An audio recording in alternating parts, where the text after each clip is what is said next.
everyone. Welcome back to the Spotlight Games Podcast for episode 212. This is Drop and Dropout's weekly video game news show. I'm your host, Patrick, and dropping it alongside me, my sweet dumpster boy, Kamen. Kamen, how are you? Patrick, I don't think I want to go by dumpster boy anymore. No, I feel like what? I've grown up. Yo, dumpster man. Grown up. I think I'm gonna be garbage man now. Garbage man's really good. Garbage. I'm now garbage man. I feel like just the way that the world's going and how 2026 is going, I don't feel young and jovial, you know? Yeah. I feel like I'm now garbage man. You know what's crazy is Yeah. you and I have done countless podcasts together. You could technically count it, but I don't want to. It'd be a big number. And we've been calling you the dumpster boy for most of that time. Not the entire time, but like most of that time. Yeah. Never once did I ever consider that you could be the garbage man. Well, at a certain point, I'm 35 now. I feel Sure. like at a certain point, I'm going to have to. Like, I can't be like 40, you know, and still being called the dumpster boy at that Sure. point. Something feels wrong. It feels like, you remember in SpongeBob, Mermaid Man, and Barnacle Boy? Oh, yeah. But they're like in their 90s. Oh, yeah. Like, that's how I kind of feel like if I keep going. So, I just feel like 2026 is going that direction where I just need to go ahead and put on a suit and tie. Yeah. You know, I really need to get an iron shirt. As really High need to School iron my Weekly shirt. points out, it's a bit of a Lil Bow Wow situation here. Oh my God, is he Dropping a now Lil. Big Bow Wow? He just dropped the Lil. He's just Bow Wow and has been for quite some time. Interesting. So I Big should just Bow be Wow boy is now very or good. just dumpster? Just dumpster. No, I Just think dumpster. this is a better evolution of just from Lil to Bow Wow as Dumpster Boy to Garbage Man. Look, if you want me to call you my Garbage Man, I'll fucking do it. I do think that we might need to get you a bit of a costume, Okay. perhaps. I'm thinking something with like a bright vest, perhaps. Okay. Like a work vest, yeah. Maybe like, you know, a lot of garbage people will like wear the like Because truck's loud. because it's loud, the soundproof headphones. Maybe get you a pair of those that aren't actually soundproof so that you can hear the podcast. Right, you just wear headphones like yours. Yeah, essentially. Yeah. I keep mourning that I don't wear my wireless ones anymore because they just give me too many fucking problems. But these are great. These headphones are great. See, my problem is I have such a small head, as we've discussed before, that my ears aren't big enough to be able to properly wear headphones like that without them hurting. Sure. Like they compress because they like compress in weird ways, you know. These ones are soft. Okay. Maybe next time I'm over, I'll try your headphones on and see how they feel against my Yeah. small little ears. I think so. Cog in the chat says overalls and tie. And here's the thing, I'll go ahead and let the cat out of the bag. I have found a blueprint, Patrick, on how to take a suit and how to turn a suit into an overall suit. Now this And is so something. I think that there is a real chance in which if I get a sewing machine anytime soon, that I Oh. will have the full overall and tie outfit to wear. Get this man a brother, somebody. Cayman, we have a lot of video game stuff to talk about because this is the Spotlight Games, where each week we spotlight the latest and the greatest in the world of video games. You can get it by subscribing to our YouTube channel at Drop and Dropout Pod, or by searching for Drop and Dropout Pod in your favorite podcast app. And hey, you can be on the show by tuning in as we record live Tuesdays at 8 p.m. Eastern Time right here on twitch.tv/Drop and Dropout Pod, just like Rabbit128, High School Weekly, Cognitive Clips, Coal Mines, and thousands upon thousands of other screaming fans. Be like them. Give us a follow so you can be in the chat, because you're going to be notified when we go live so you can be part of the conversation.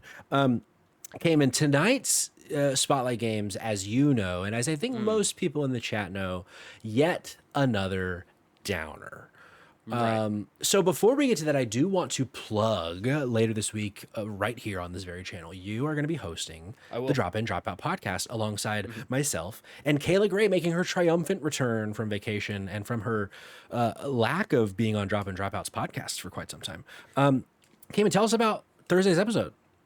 Thursday's episode is all about, here's the thing. If you know me, let me say, if you know me, you'll know my brand is all about little known games that no one's ever heard of that are really fucking good that everyone should play. Yeah. Well, I thought, what if we go ahead and just kind of explode that idea up? Shit. And because we're in the month of July, which historically is dead month in the industry, especially in the last 10 years, roughly.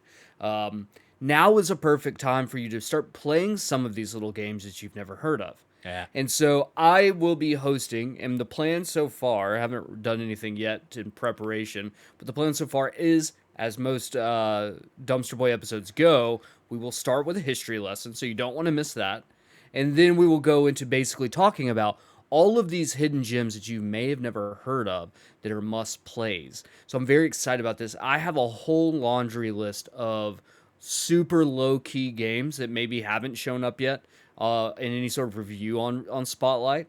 I'm going to go over some weird games, fun games. I'm going to cover a whole series of genres. Oh, yeah. I know Kayla is going to be pulling in a fuck ton of indie games, so I'm excited to see that. And Patrick's kind of the king of playing like AA, AAA games that no one ever played.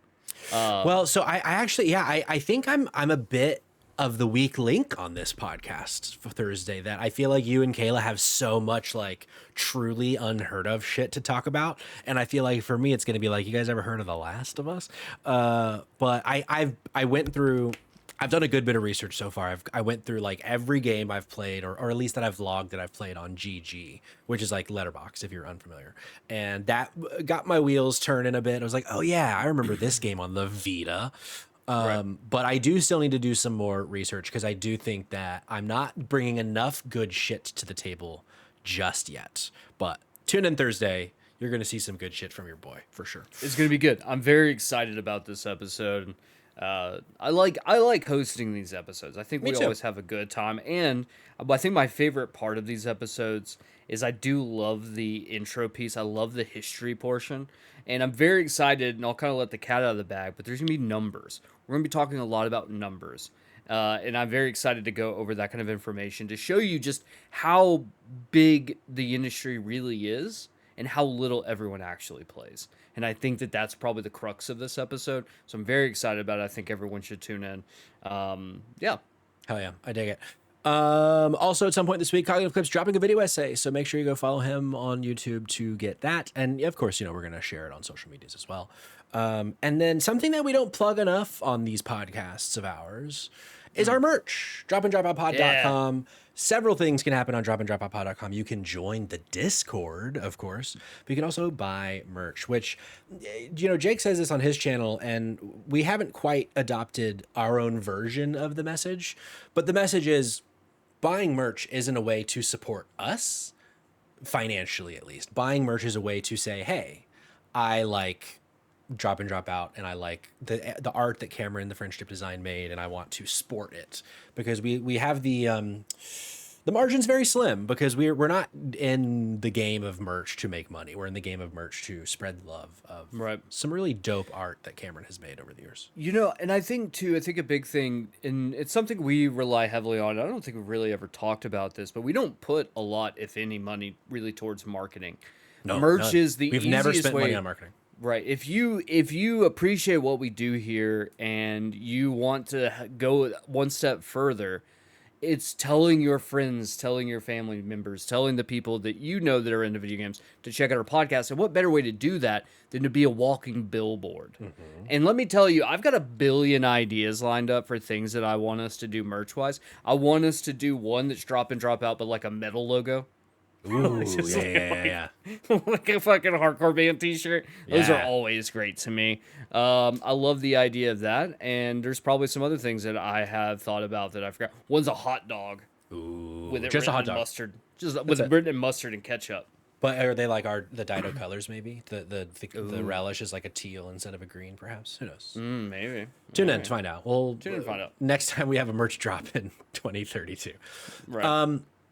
Cayman, as you know, we always start our episodes here with what we have been playing. However, I have nothing to report on. I'm still playing Xenoblade Chronicles. Like, I could talk about that more if we wanted to, but I don't have a whole lot more to say. I've talked about it 2 episodes in a row, and there just isn't a new game out that I have been called to play. Do you have anything that you want to talk about in what we've We got been playing? 3 things I want to talk about. Okay. First, let's go ahead and talk. I'm going to go ahead and let's talk about I'm going to promo something, do a quick advert. Want to shout out that right now, it started on Sunday. Right now, Games Done Quick. Summer SGDQ, Summer Games Done Quick is currently live right now. You can watch it on Twitch. You can watch it on YouTube. If you've never watched, and I do this every time there's an AGDQ or SGDQ, I always shout from the rooftops. I love what they're doing. SGDQ is Doctors Without Borders. Oh, nice. So donations to that go to Doctors Without Borders. SGDQ, if you don't know what it is, or GDQ at all, that is Games Done Quick. That is a speed running marathon where they go for an entire week straight of nothing but marathons. Earlier today, I watched a speed run of Stardew Valley, which was very cool. But there's games for everyone there. Right now, I think live right now, I just turned my TV off before we went live, but they're doing a speed run of Hollow Knight Silksong. A Fleas run. A woo, whatever that means. A woo sure. Percentage. So I would say if you're interested in speedrunning, if you've never seen speedrunning, this is the perfect way to get into it. And all of the proceeds go to a great cause. So I highly recommend checking that out. That is SGDQ, or Summer Games Done Quick. I now want to talk about a video game that I played, Patrick. Hell yeah, what you been playing? You know about this.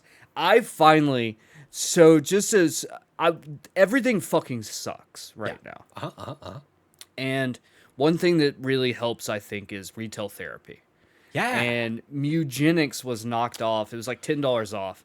And so I was like, now is the perfect time for me to do this. I'm going to play it on the Steam Deck. I even looked to check it's Steam Deck compatible. Actually, a recommended game on Steam Deck, that's where I'm playing. Highly recommend playing it on a Steam Deck if you have one, or Rogue Ally maybe, or any sort of handheld mode. It's great that way.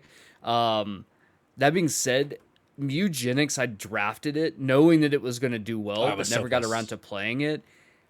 Jesus fucking Christ, this game is, one, really fucking good, and two, one of the most unhinged games I've ever played.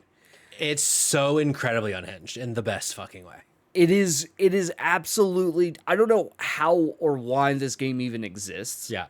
But there's something about it that is very charming, even though it is like highly grotesque and disgusting. Mm-hmm. But then again, I mean, the developers were from The Binding of Isaac. So like, once again, also cutesy and very grotesque and nasty a game. But Mugenics is wild. I can't wait for this to come to console. Oh, for sure. Because gotten to any bosses yet in Mugenics? So I just got to the caves. Okay. So I have done, I don't know what exactly bosses you mean. There's bosses that I've gotten to where it's like named boss enemies, where there are like boss mechanics. Yeah, so like at the end of each like area will be like a big boss fight. And do you typically play with sound on or off? So I've played so far sound off because I've been playing like sitting on the couch watching TV. Yeah. I'm assuming I did starting up with the sound on when I first started playing. And I was like, Jesus Christ, this is so... Next time you get to a boss, next time you get to the end of that first area before you go to the caves, have the sound on when you fight. I forget the name of the boss because it's like it can be one of a few at the end of the first area, because something amazing about this game that it took me a while to realize is that there is a custom song for each boss fight that's about that boss and that fight. And they're all so unhinged. Gianni in the chat asks, what's the elevator pitch on this game? It's a strategy. Okay. Yeah. You take it away. Okay. Okay. It is, how do I explain this? It is imagine XCOM, but you do XCOM with cats, and then you make the cats fuck, and then you make them do it again, and it's a roguelike. Yeah. So essentially, this is how it is. It is a grid-based combat arena. It is a grid-based. It is roguelike, so you have like different steps that you land on. Some may be like, oh, an event will happen, and it's kind of RNG based, where it's like, oh, something may come up, and it'll be like, oh, there's a crack in the wall. What do you want to do? You can leave it or you can hit it. If your character has a high enough strength stat, you may break the wall, find a weapon or something fun. You may pick up a random cat if you've lost a cat during runs. You may find a cat while proceeding forward. So that kind of stuff can happen.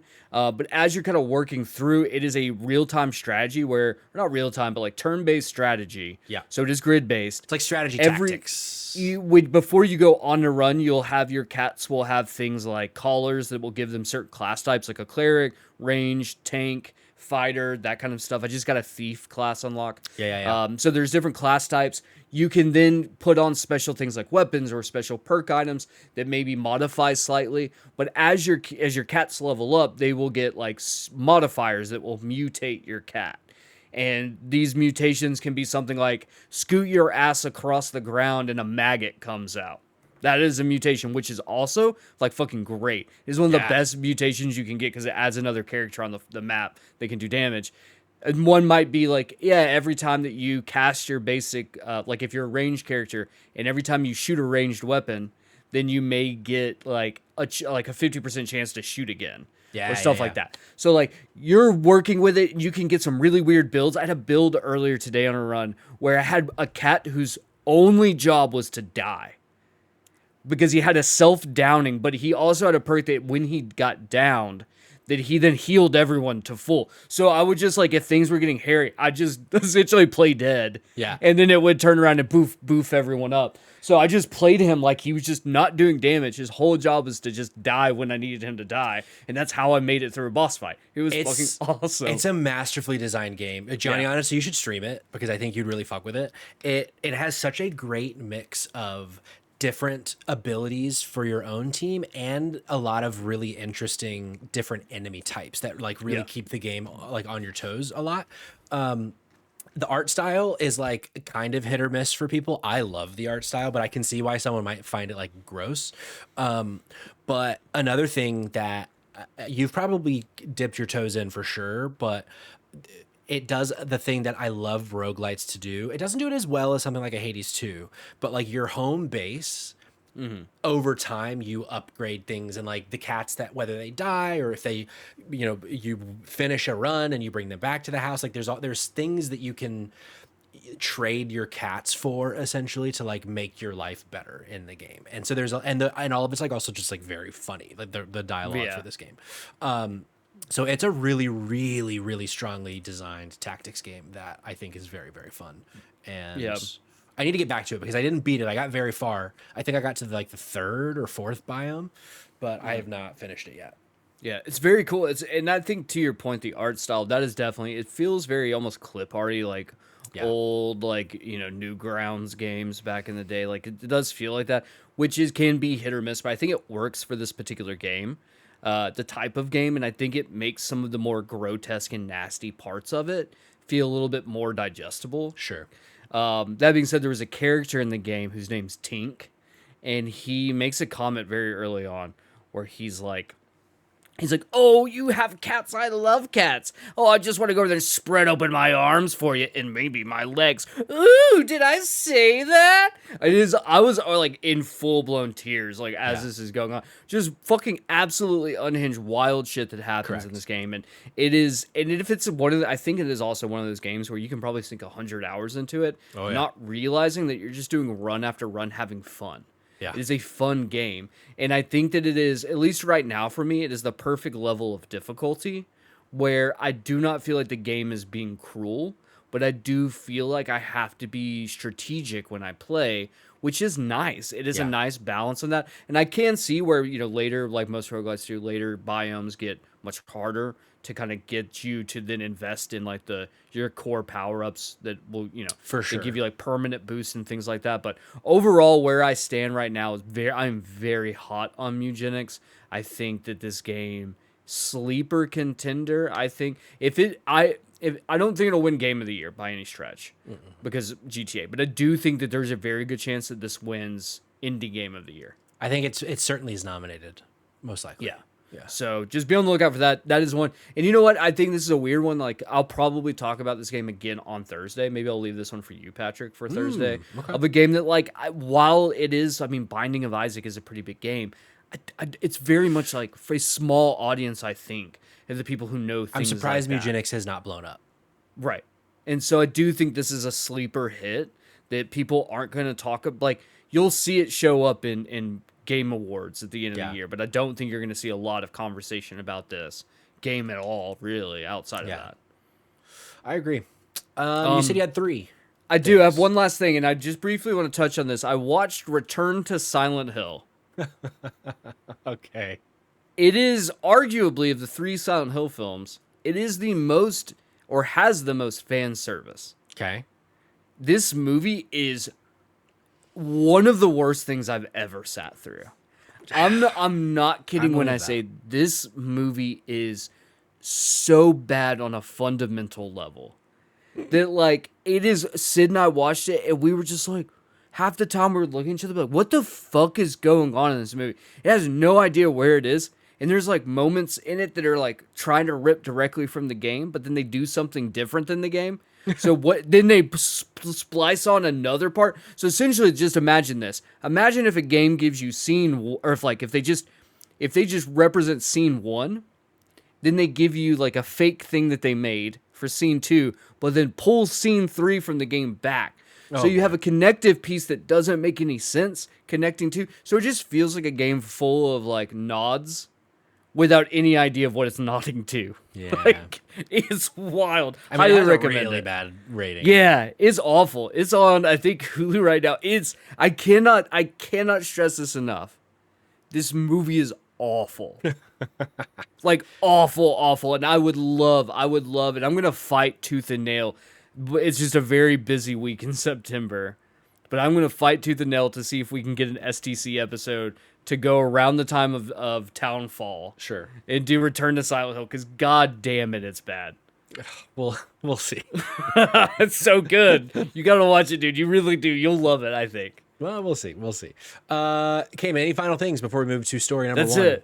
That's it. I love that story number 1 is actually like, well, every story today is technically just one story. Just Correct. Split up. Yeah, in a rare turn of events, it's kind of one news story today until we get to News Spotlight, because it's just all about Xbox. And I want to start with Bloomberg. So everybody in the audience live right now knows about this. But in case you missed the news, this is Jason Schreier at Bloomberg. Microsoft has cut 3,200 jobs from Xbox and is divesting 5 studios in major overhaul.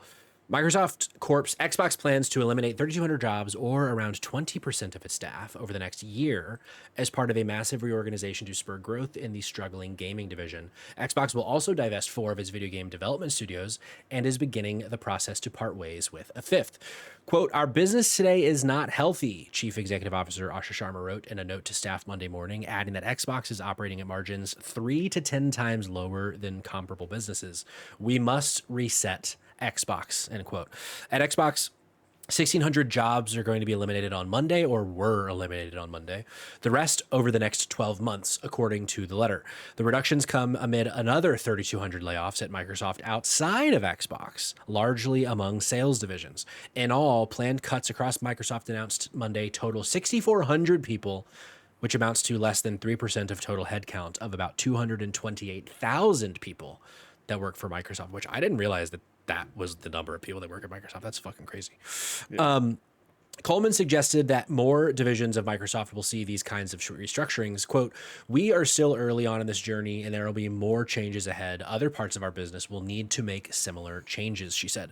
The world's largest software maker is spending huge sums on data centers to power AI work, leading to austerity in other parts of the company.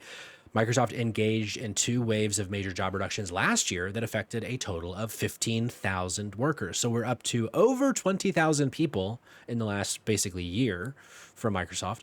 Reducing headcount has been a common tech industry approach to save cash. Xbox is going to sell studios Ninja Theory, the creators of Hellblade, Undead Labs, the creators of State of Decay, to undisclosed buyers. And both studios will continue working on their current game projects, Cinema and State of Decay 3, with Xbox. 2 other studios, Double Fine, creators of Psychonauts, and Compulsion Games, creators of South of Midnight, will be spun out and returned to private ownership under their founders. Sharma wrote that these 2 studios will receive runway funding and full ownership of the intellectual property they've developed, including their catalogs of previous games. Xbox will also begin a consultation process with Arcane Studios, creators of the upcoming game Blade, based in Lyon, France, to, quote, "review potential strategic options in the coming months in hopes of selling or spinning out the studio." Unlike the other 4 studios, this process has not yet started and will take longer than the others due to stringent French labor laws. All 5 of the studios were purchased by Xbox under former CEO Phil Spencer, who oversaw a spending spree over the last decade that scooped up both small game makers and large publishers, such as Activision Blizzard and ZeniMax, the parent company of Arcane. His hope was to use their games to boost the popularity of Xbox Game Pass, but growth of the service plateaued. Sharma wrote that these acquisitions, quote, created meaningful value, but did not grow at the pace we expected, adding that in a typical year, Xbox was losing 64 cents for every dollar it had invested in the business. Sharma wrote that no publicly announced projects will be canceled as part of the restructuring, but the cuts will take place across the entire organization, including the studios that Xbox is retaining in part to focus on higher priority projects. Meaning, ZeniMax will face a significant overhaul and will pivot to focus on its biggest franchises, Fallout, Elder Scrolls, Doom, Quake, and Wolfenstein. So a lot of high-name franchises not mentioned there. And Xbox will make deep cuts to its platform division in order to reduce management layers and release products more quickly. Sharma wrote, Xbox will implement a number of other changes to invest more in blockbusters like Minecraft, such as shifting around reporting structures and moving to a more centralized studio model.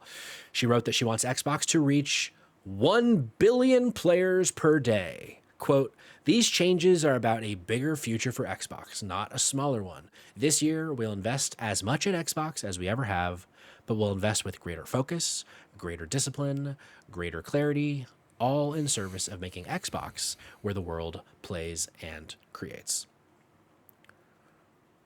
A lot there. We're going to go through and kind of break down. There's like 7 stories in this one article, basically. You just tell me where you want to start. I think let's start at the beginning of 1600 now, 1600 later for Microsoft. Just completely, I mean, not completely gutting. But I mean, 20% is a huge number of your workforce.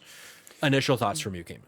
It's a silly number. Yeah. 20% is fucking insane. So we talked about this before where it's like this idea where everyone's like, oh, cost-cutting measures. We gotta like go over this shit. I think the thing is that like what people don't realize is the more that we do this, like getting rid of studios and getting rid of people who had jobs, is that like those are people, like those things are contributing to the economy. Yeah. So like it's really tough here because it's like, oh, this is how we're gonna get better, is we're just gonna get rid of a bunch of shit that you were gonna get immediately. Like you were gonna get within a year a handful of these games. So we're just gonna get rid of them. And you may get them through another studio. We hope you do, whatever. Because I saw a thing for today, and I know this might come up later, about IO. Is that... Yeah, yeah, we'll get to that. Okay, we'll get to that later then. But it's basically just like, we're in a place where like these people don't have jobs. Where do they go? Mm-hmm.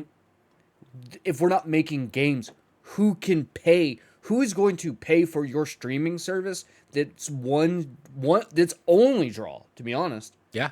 Is the free games that you put out. But if you're not putting out any games, then who's going to buy into that? Yeah. So now you're going to lose even more money. Then your only answer is just to get rid of more people. Yeah. What I love about this, and I think this is perfect for this specific portion of the story. There's 2 things here. The first is, this is the perfect response from a new leadership team. Because what they're doing is they're coming in and saying, hey, we walked into a mess. We're going to be very transparent with you about all the mistakes our predecessors made. Yeah.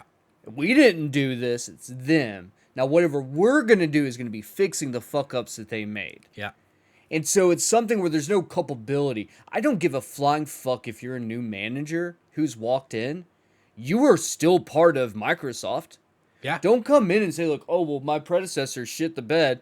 Your predecessor was your bot. Like, it is a very shitty way. And this person's coming in and doing all this stuff. And like, look, here's the thing. Asha Sharma, I don't know her. And I feel like it's a tricky subject to walk around because I do feel like there's been a lot of vitriolic comments online about her. And I don't think that they're constructive. Sure.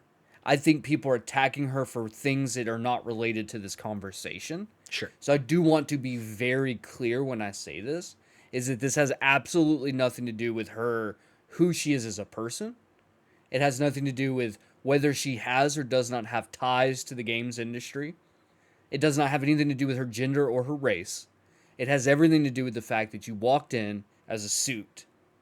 and you said the most suit thing you could possibly say Yeah. in the most tone fucking deaf way you could. Yeah. The That's thing that shit. no, it's total shit. And the thing that I think gets me going, firing me up about this, is there's another part of the article that I had cut because it was a very long article. Yeah. But part of her letter is saying that right now they are paying 5 times more for things like memory than they paid 2 years ago. It's her fucking fault. And that the craziest fucking thing to me is that this exact, in every way you look at it, this is Microsoft's fault. Them spending $80 billion over the course of a few years on Activision, on Bethesda, on, honestly more, because that's just accounting for acquisition data. That's not accounting for paying developers to get their games on Game Pass, that $80 billion. Right. So let's just assume $100 million here, $50 million there, et cetera. Probably another like $5 billion that they've paid, I think, is a safe conservative number in getting games onto Game Pass over time that aren't their own games. That all this money that they're trying to say it's that Phil Spencer overspent in his decade in charge, and that memory is so expensive. And it's like, yeah, these are things that Microsoft did because of how much Microsoft is betting on AI and trying to convince the world that AI is the future. The amount of money that they are spending on data centers, tearing communities apart, right, taking away resources from communities, from small communities across the country. It's so unbelievable to me that she and they are trying to position this as we're putting the players first because we want to get 1 billion players a day playing Xbox. Motherfucker, that's like a huge part of the globe. 1 billion people a day? And you think you're gonna get 1 billion people a day by focusing on Call of Duty, Halo, Gears of War, Minecraft, Elder Scrolls, Wolfenstein. Like, these are good franchises, but not good enough. They were barely good enough for 1 billion a year. You ready? She wants for 1 billion a day? You're ready for this? Steam. Yeah. Steam averages approximately 50 million daily active users globally.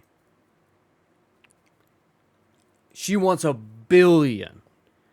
It's A just billion. It's just like, ultimately, I think this letter is just, I'm shocked that the stock prices fell by like 1.7% because all this says to me is we want more people to invest in Microsoft because our goal is 1 billion a day. And in order to do that, they are drastically cutting back on what they're spending so that they can try to get that bottom line as high as they fucking possibly can. And to be completely honest with you, I don't know how it's legal that she said what she said. Yeah. Because essentially what she's doing is she's pulling like the Musk thing that has gotten him in so much trouble over the years, which is she coming out and saying some outlandish bullshit that is only said to ignite interest in investors. Yeah. In shareholders. For sure. And it's so just saying some astronomical number like that is fucking stupid. But to your point, Patrick, she came from the AI division of Microsoft. Yeah. So she was fully aware when the decisions were being made in her role that they were actively driving up the cost of parts. Yeah. Her department was driving up those parts only to move to the role that is getting impacted by that decision she made previously. Mm-hmm. Just to turn around and be like it's the fucking it's the fucking I think you should leave skit where it's it's fucking Asha Sharma in a goddamn hot dog suit, being like, we gotta find the person who did this, while in turn impacting 3,200 people. 3,200 it's not even the just bottom on number. Xbox, 6,400 people across the entire organization. And I want to bring in Jason Schreier went to social media to add this extra part, which I think ultimately is also just such a fucked up psychological thing that they're doing with this. Jason put on social media, I want to re-emphasize one part of this Xbox story. Half of the 3,200 cuts are happening today, and half are happening in the next 12 months. In other words, even people that survived yesterday's layoffs are going to have to spend the coming year wondering if they're going to be next. Case in point, the staff of Blizzard Entertainment were told yesterday that they won't hear how the reorganization impacts them until further communications are sent out. So, like, not only are 1,600 people gone, but now there's 1,600 other people as of today or yesterday that are expecting to lose their job in the next 12 months. And that number is going to get larger. There's no way, mark my fucking words, there's no way this is the last thing of layoffs. And for Xbox, there's simply no fucking way. Or for Microsoft in the year 2026, there's no way that they put all of their eggs into this one basket of 6,400 people. I would bet thousands of dollars on it. You're 100% correct. This is just the beginning. And I do want to go back, and someone could go back if you want to, and you can pull the first, like, within the first 25 episodes, I can guarantee you, of Spotlight Games, you will hear me explain the reason why Xbox was doing what they were doing. And it was because Xbox had fallen so far behind in a hole towards the end of the 360 era of, like, we've got developers that we have in-house, but they're not really pumping out games that people are wanting to play. The 360 benefited from Sony's fuck-ups early in the generation. But at the end of the 360 generation, Sony had bounced back. Yeah. The Xbox One was kind of the death blow to Xbox or Microsoft maybe, in that of like, they just started fucking up, making terrible business decisions. Sony capitalized on it. But so what ends up happening is Microsoft falls so far in a hole that the only way that they could see getting out was to just gobble up as many studios as they could. Yeah. That would then isolate studios to a platform that they owned, meaning it could cut. So instead of winning the player base through, like, good practice or fostering community or building and making sure that your developers are growing and becoming better, they just were like, we're going to skip to step 8 of the process to catch up with everyone else. By doing so, they didn't fix the root problem, which is their management and leadership was dog shit. So you can bring on the best teams that you can find, but if your leadership isn't maintaining those teams, it doesn't fucking matter. Yeah. And that's what happened, and now we're seeing the price being paid. And I love the fact that they just turn around and you have companies like, they boast so much about how King is, like, really, and Mojang are really the only studios that make Xbox money right now. Right. They, like, really hammer home and then go, well, we're still going to fire some of you too. Yeah. Which is, it's just insane to me. This whole thing is just insane to me. And, like, yeah, no, I agree. I want to bring in some chats. Pixelated Souls had a couple good ones earlier. They said, to get 1 out of 8 people on the planet, which is what 1 billion people a day is, and to play your games, you better diversify your library. And you know what is not going to diversify their library? Getting rid of 5 studios today. That doesn't count for all the other studios you've already closed. Your Tango Gameworks of it all. And, like, it's crazy to me. And then part 2 of that is taking, I didn't love Starfield. I'll tell you that much. Kamen liked it even less than I did. But to go to Bethesda and say you can only focus on these franchises now moving forward, and it's for, like, Bethesda proper, it's basically just Fallout and Elder Scrolls, and then for other parts of Bethesda, it's Wolfenstein, it's Doom, and one other thing I'm forgetting off the top of my head right now that I said earlier. That it's like, yeah. So how do you think you're gonna do? I mean, are you gonna now be releasing the same number of games you released, but it's just like 3 different Fallout games and 2 different Elder Scrolls games and a Doom game and a Wolfenstein fucking cozy game? Like, you see what I'm saying? It's like it doesn't make sense. I think there's even more to be said about the fact that, like, they're approaching this like they're talking to software developers, right? Of being like, you're going to work on this one project and you're going to pretty much do the same thing every single day. Yeah. These are, for what it's worth, these are technically artists. These are creatives. And I can tell you one thing right now, the one thing you do not tell creative is that they are not allowed to be creative. Correct. They're just going to fucking leave. They're going to leave. And when you have two situations occurring, which is one, you're telling people who natively want to be curious and imaginative that you have to be redundant and have to make the same slop over and over again. One, they're going to be dissatisfied by their output for work. And then two, most, if not all of the people currently working under Xbox have a gun to the back of their head saying at any point in time you will get fired. So now you're hitting them with a double whammy of like, you can no longer be creative and enjoy your work, and you also may not have a job in 12 months. That person is just going to leave. They're going to go somewhere else. This is going to absolutely decimate the industry on levels that, like, I don't think we fully grasp how big of a situation that this will end up being. I agree, because another thing I think we're not considering here is, okay, we're just going to focus on these games where, you know, Fable's safe. Anything that's been announced, we're not canceling. Unless we sold the thing and then, you know, maybe they end up canceling it themselves.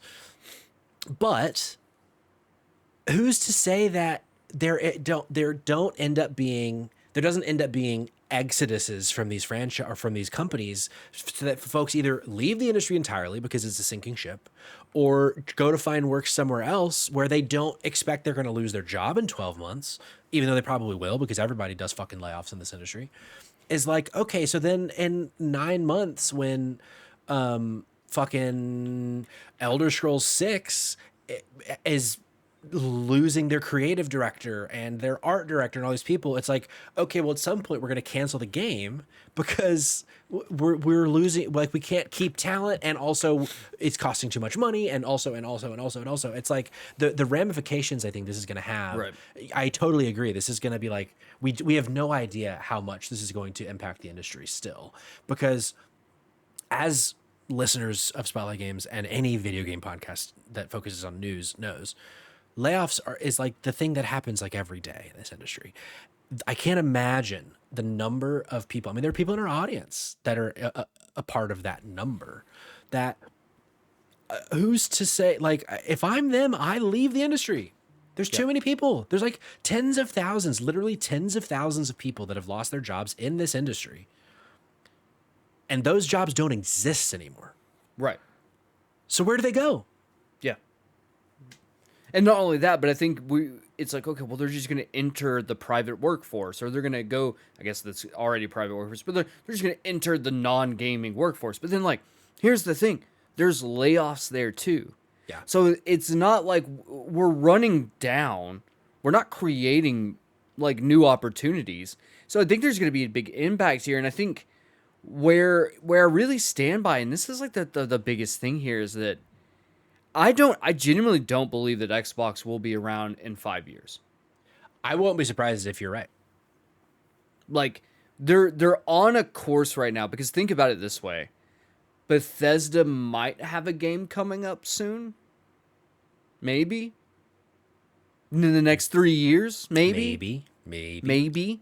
So if an average game takes 5 to 7 years now for it to be developed, and you just fired essentially over half of your development teams, and all of the developers that you still have released games relatively recent, like, you're going to go how many years without putting out a first party title? Yeah. Like, what does that happen then? Yeah. You know? Yeah, no, for sure. I mean, think about, I mean, just from the ones, and I think this is a good transition to talk about some of those 5 studios. Just thinking about those 5, Cinema, Blade, and State of Decay 3 are games that we actively knew about right now that had either been just announced a few weeks ago or had been announced as many as like 6 years ago that we just hadn't seen. And so it's like, those are 3 huge titles that we aren't going to be getting from Xbox. It's like, okay, so then where do you subsidize that as the who claims to be the place to play and create in this industry? Like, you know what I mean? Like, there's you now have to come up with what, 3 games to make up for that. Who's going to make those games? And it's just, yeah, it's like the level of tone deafness across the board is fucking crazy. And as Pixelated Soul asks in the chat, how much foundational industry knowledge is simply left to find a more stable environment? It's like, at this point, I would think like 15-20% of the industry knowledge is just gone at this point because of how many people are losing their jobs.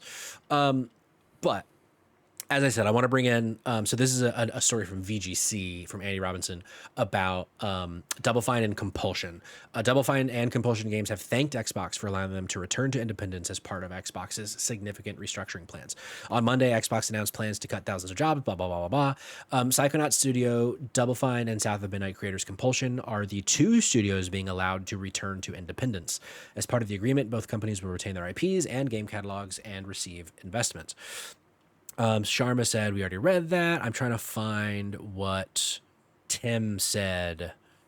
What Double Fine said. Double Fine said it was thankful to everyone at Xbox for 7 great years together and for working with us to reach an outcome which preserves our history and culture and returns ownership of our games to us. To everyone who has reached out over these past few weeks, thank you so much for all your kind words. We've been deeply touched by all your messages. We will share more news soon on what comes next. And Compulsion said it was, quote, excited to continue building the distinctive games that define Compulsion while taking the next steps in our journey. We care about the craft of making games, the stories we tell, the players who experience them, and the assembled creators who put their heart and soul into doing something different. And yeah, as part of the transition, we will retain the rights of contrast. We happy few in our award-winning South of Midnight. So from that standpoint, I hesitate to say it's good news in that it's great news that they get to remain independent and they get to keep their IP. But it's like, we shouldn't be having this conversation. Mm-hmm. It shouldn't be good news that Xbox is cutting entire teams from their library, but it is good news that these 5 studios as of right now are not closing. Obviously, very, very good news. And this means that hopefully we actually get to see a Psychonauts 3 and whatever weird thing Double Fine makes next, and a South of Midnight 2, for example. And then State of Decay 3, that Undead Labs, as they said in the article, they have not told us who is buying them and Ninja Theory, but they did go on to say that State of Decay 3, they are releasing them from their obligation to release on Game Pass following this split, that they can publish however they see fit, essentially. So I am glad, as Colemine says in the chat, I'm glad they're retaining their IP. Okay. But yeah, what are your thoughts on this part of it? One thing I need to like really point out here is that this is all a ploy to try to win a little bit of goodwill back. 100%. When Double Fine, when Compulsion, both of those studios go independent, they are buying themselves out. Yeah. And when they buy themselves out, they're also buying their IP as well. At any point in time, Xbox could have been like, no, we're keeping your IP. Like, we own it, get lost. Yeah, but the thing is, and so you could be like, well, that's good, right? Well, like, Xbox was the good guy. They let him buy it back. No, Xbox wanted money. Xbox wants money. So that money that they're getting, they are being rewarded for firing or getting rid of a studio. They're getting paid for this. Now, with Ninja Theory and with Undead Labs, they are being bought out by someone. Yeah. And I have a feeling it's probably going to be a situation where they're probably getting bought out by, like, maybe, I doubt THQ Nordic, but I definitely see, like, I would not be shocked if Saudi Group is one of the names behind this buyout. That's my fear. I don't think it's Tencent. I think Tencent right now, this would have ended up with the SEC being like, no, this is I think Saudi Group is going to be the one that's probably going to pop out as this. Colemine says, guesses Focus. That's another great pool, Focus. But, like, they're getting bought, so there's IP that they're retaining the rights to. So in this case, like State of Day 3, State of whatever. State of Decay. State of Decay, thank you. That is being bought in part of a package deal. Yeah. Now, sure, Xbox could have just published it themselves. They could have kept the IP and done that. The problem is, and this is where you also think from a business standpoint, it does not behoove them to do that. And the reason why is because they would need to have someone there that can still work on the game post-release. Sure. So passes, anything that's been promised, or any sort of patch, bug, shit, anything like that, Xbox would be obligated to cover that portion. Yeah. And that is more money that Xbox would be having to spend. It is better for them to just get rid of it because they're going to get paid for it. Mm-hmm. And then 2, it's still most likely going to release on Xbox to some degree. Sure. And when that happens, Xbox is going to make money from that. Yeah. So I don't want to hear anyone, because I've seen this online of people being like, good guy Xbox. No. No, fuck This that. is a Yeah. business decision where Xbox either made money or saved money. Yeah. That is it. Yeah. No, I agree. For them, it's like, well, if we sell them, at least we make something instead of just saying, you're gone, bye, and we're just slashing you from the budget. Yeah, I think my biggest fear with this, a name that didn't come up, Embracer Group, I think is a pretty safe that's landing fair. spot. My biggest fear, though, especially with something like State of Decay 3, a State of Decay lover over here, Sure. is it going somewhere like an EA or any of the ones, honestly, anywhere that we've mentioned for the most part, other than Focus for Ninja Theory, that takes something like State of Decay and says, let's monetize it. How do we turn this formula that is so fun and unique of a video Right. game and just fucking microtransaction out the fucking dick is something that I have like a genuine concern about with this. Have you, speaking of such, have you seen with EA College Sports that they've like fucked the Dynasty mode up for Yes. to monetize like just a base gameplay? You're not wrong. I don't know. I feel like State of Decay might be a bit too niche for a company like EA to like be like, getting in on. I do think Embracer Group feels like a really solid landing place for them. Yeah. Because I do think Embracer Group, though they may potentially monetize some aspects, I don't think they'll do nearly as much as someone like EA would. Yeah. Or potentially even, I mean, Ubisoft's not in a place to acquire anything, so No. yeah, Absolutely not happening. Yeah, Rabbit says feels very private equity buy up and gut company wonder how much they racked up using them as assets for sure. That's why I'm kind of I think my number one guess is the first one you said, the Saudi group. I think that makes and I them, think and Jared Kushner for sure. there is an interesting one here though with with Hellblade or Ninja Theory Yeah. of something like Amazon. And the reason that I say that Sure. is one thing that we're not taking into consideration is that with the way that this functions from like the perspective, okay, so the way that this is functioning from the perspective of like, if you acquire the company, you get their assets, their technology, their game engines, things like that.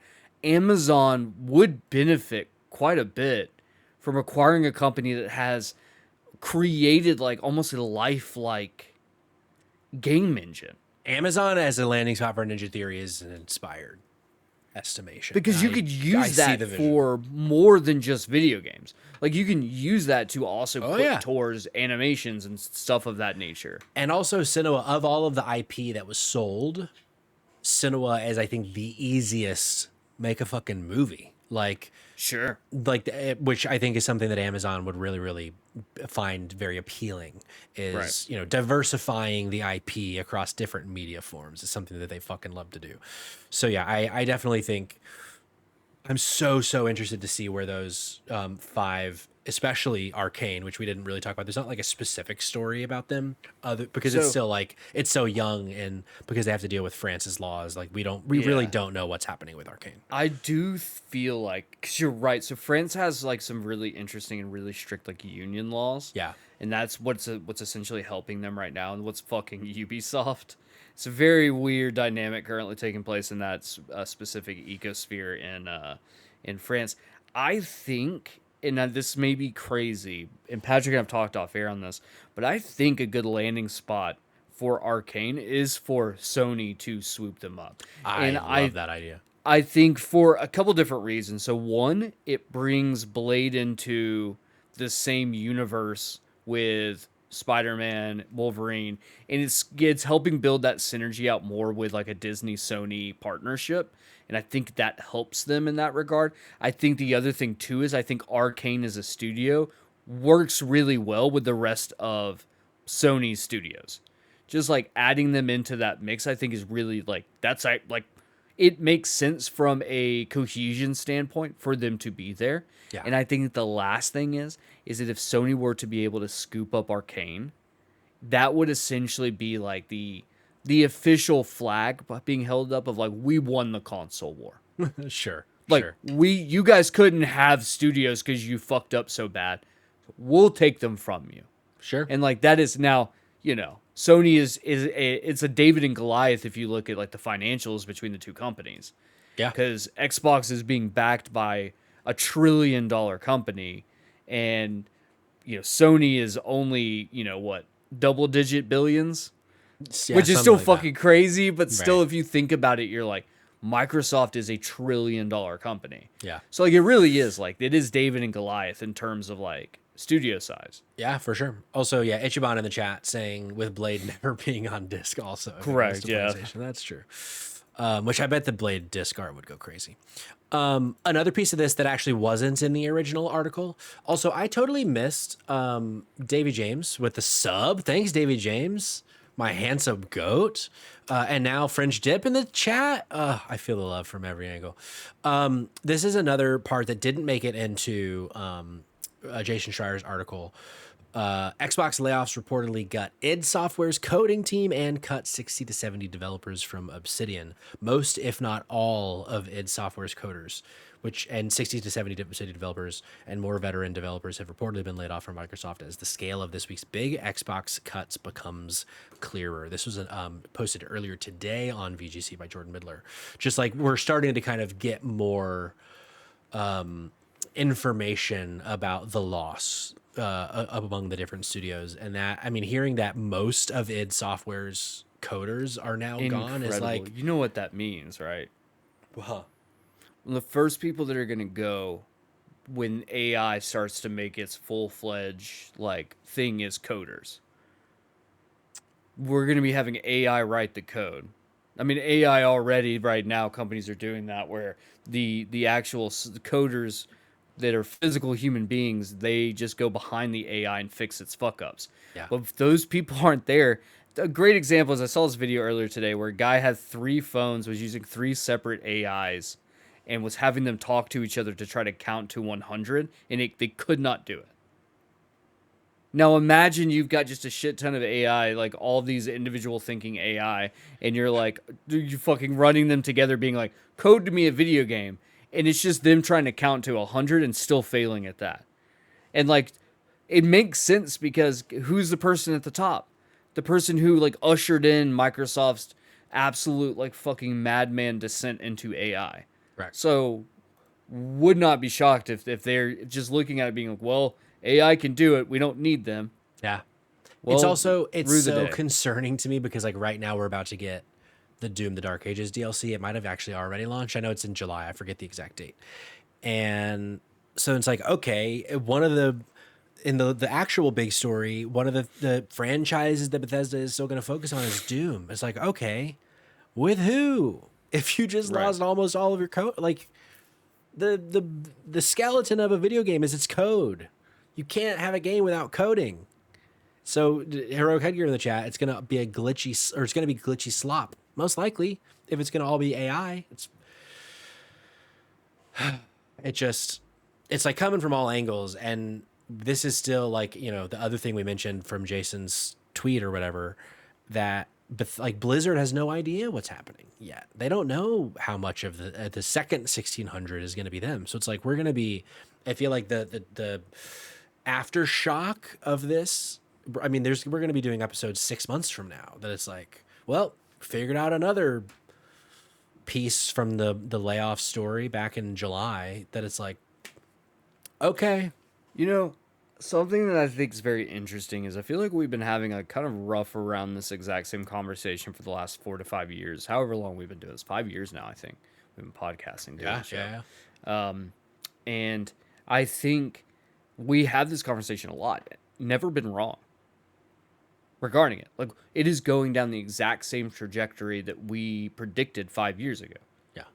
Like, it was so blatantly obvious how fucking dumb it was. Mm-hmm. And it was like all the people that are like, it's all these people at the top that are just ultra wealthy and are like, well, because I'm rich, believe me, I'm smarter than you. And like some of the richest people in my life are also some of the dumbest people in my life. Correct. I believe and stand by this is I feel like a lot of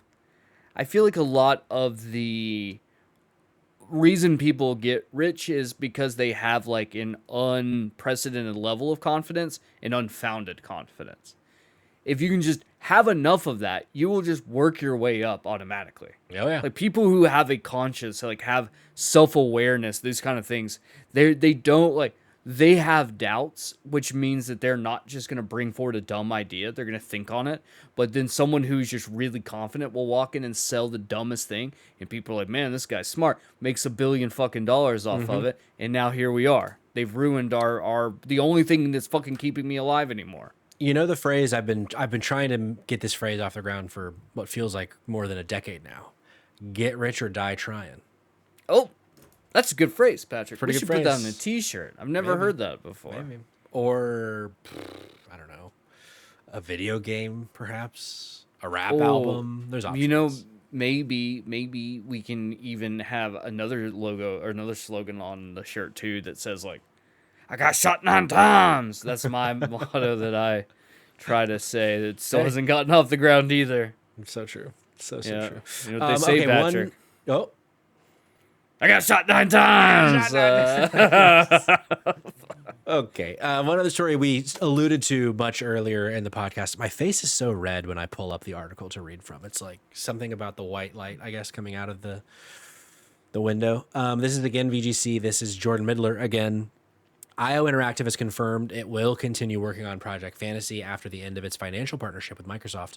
It's an RPG that has been in development for some time at IO Interactive, and last week, amidst uncertainty at Microsoft, which this week led to thousands of job cuts, IO announced that it ended its relationship with the financial backer of Project Fantasy, later confirmed to be Xbox. Now, in a statement, the 007 First Light developer has confirmed it will continue working on the project. Quote, following the end of our external finance partnership on Project Fantasy, IOI has regained full ownership of the project and our IP.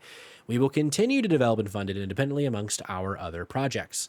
Later in the statement, IO describes the changes taking place across the developer, including the recent closure of IO Istanbul studio.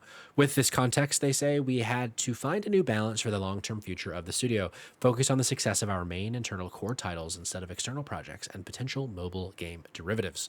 This has meant making changes as well as proposing changes across our studios, the closure of our Istanbul studio, and starting a process to part ways with colleagues who have been a meaningful part of what makes IOI what it is. Our immediate focus is on supporting those affected as best blah, blah, blah, fucking slop about layoffs. But essentially, going back to what we were saying a few minutes ago, part of this, another way that Microsoft is bringing in a little bit of cheddar on this whole thing is that IOI has paid them for the rights to continue making Project Fantasy, while Xbox also gets away with not funding the game anymore, which is just, it's so fucked. It's such an interesting business strategy. Of just being like, we're going to do the worst possible things and then somehow figure out a way to get paid for doing them. Correct. Is such like, this can only happen in late stage capitalism. This can literally only happen like this. And you know what is something that, like, this is completely pontificating. We don't know numbers of like Asha's contract and the other higher ups at Xbox and Microsoft. But like, the truth is, the amount of cuts that they made today will mean that more growth is easier for them the next time they have a financial call next quarter. Yep. And that means they will make more money because of this, because executives, it is fucking death taxes, and executives get paid out the fucking ass when they make more money than they did the previous quarter. If number go up, executives get big fucking bonuses and payouts. And so you know that all of this shit, all of this money that is being changed from company to company so that studios can stay open and IP can stay owned by the people that fucking thought of them, the Ashas of the world 3 months from now, 6 months from now, 9 months from now are going to be making exponentially more money because 20% of the workforce is no longer with the company. And that makes me want to fucking go through a wall with anger. You know, it's something that I've seen before. I was part of a layoff where that was a very big thing, where it was hundreds of colleagues of mine were laid off. Thankfully, at least for myself, I was retained in a different position, but hundreds of colleagues were laid off, and that was right before the end of quarter. and it was like a big announcement of like how much money we had saved.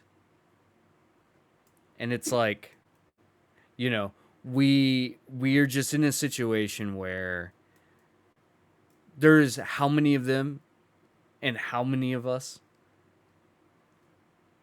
Just saying. Oh yeah. I would love a little bit of wine with my croissant.